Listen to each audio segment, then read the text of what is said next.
Assalamualaikum warahmatullahi wabarakatuh. Perkenalkan, nama saya Armia Marasi.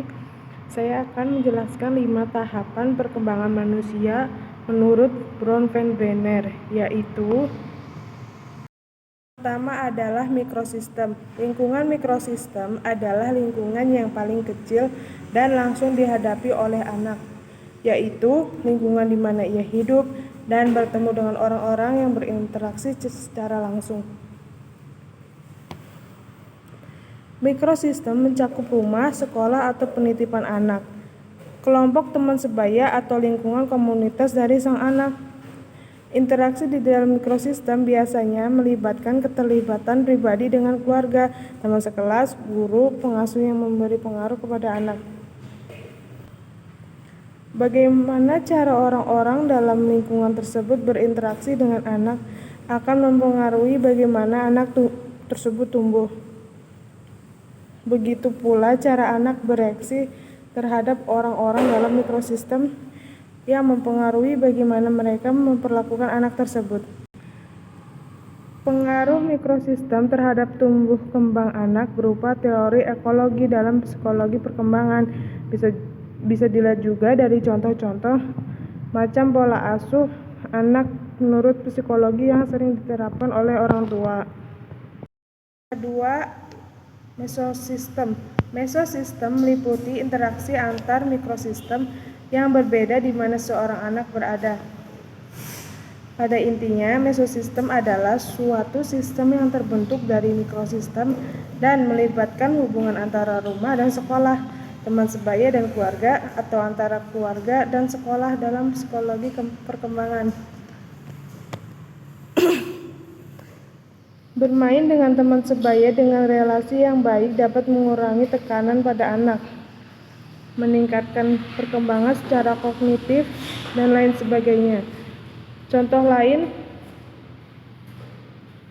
ketika seorang anak diabaikan orang tuanya, ia mungkin akan mengalami kemungkinan kecil untuk mengembangkan perilaku yang positif terhadap gurunya, merasa canggung dengan teman sekelasnya, dan menarik diri dari pergaulan.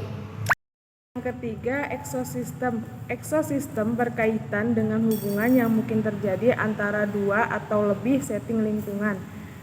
Salah satunya kemungkinan bukan lingkungan yang melibatkan seorang anak namun tetap mempengaruhi walau bagaimanapun. Orang lain atau tempat lain yang tidak berinteraksi secara langsung dengan anak namun tetap dapat mempunyai pengaruh kepada anak meliputi ekosistem tersebut. Ketahuilah juga mengenai psikologi lingkungan, teori dalam psikologi lingkungan, dan faktor situasional dalam psikologi komunikasi. Misalnya, lingkungan tempat kerja orang tua, lingkungan rumah yang lebih luas, dan keluarga besar. Contohnya, seorang ayah yang kerap mengalami kesulitan di tempat kerja bisa saja melampiaskan hal tersebut kepada sang anak di rumah dan memperlakukan anak dengan buruk.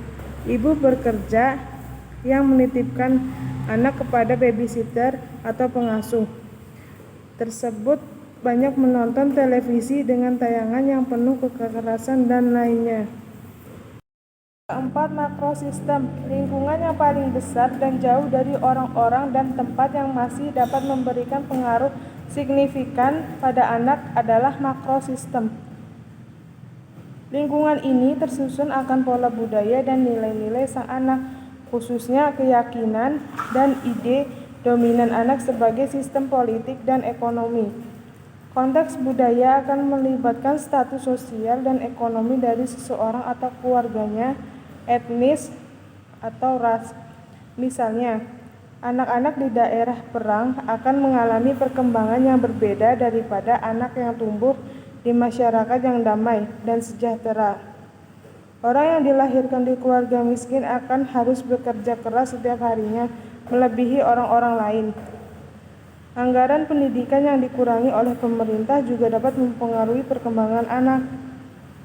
Juga anak yang hidup di daerah yang masih tradisional dan lain sebagainya.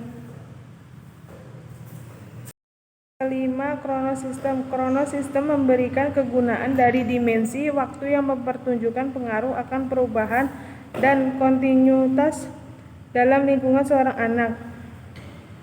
Kronosistem bisa berupa perubahan, transisi, dan tingkatan dalam struktur keluarga, alamat, status pekerjaan orang tua, perubahan sosial dalam masyarakat seperti ekonomi dan perang.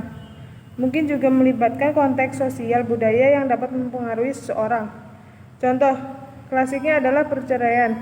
Sebagai perubahan hidup yang besar mungkin saja akan mempengaruhi tidak saja hubungan dari pasangan tersebut, akan tetapi juga perilaku anak-anak mereka. Menurut penelitian secara umum, anak-anak mendapat pengaruh secara negatif pada tahun pertama setelah perceraian. Contoh lain adalah penggunaan teknologi tinggi oleh anak untuk bermain game, menjelajah internet, dan lain sebagainya.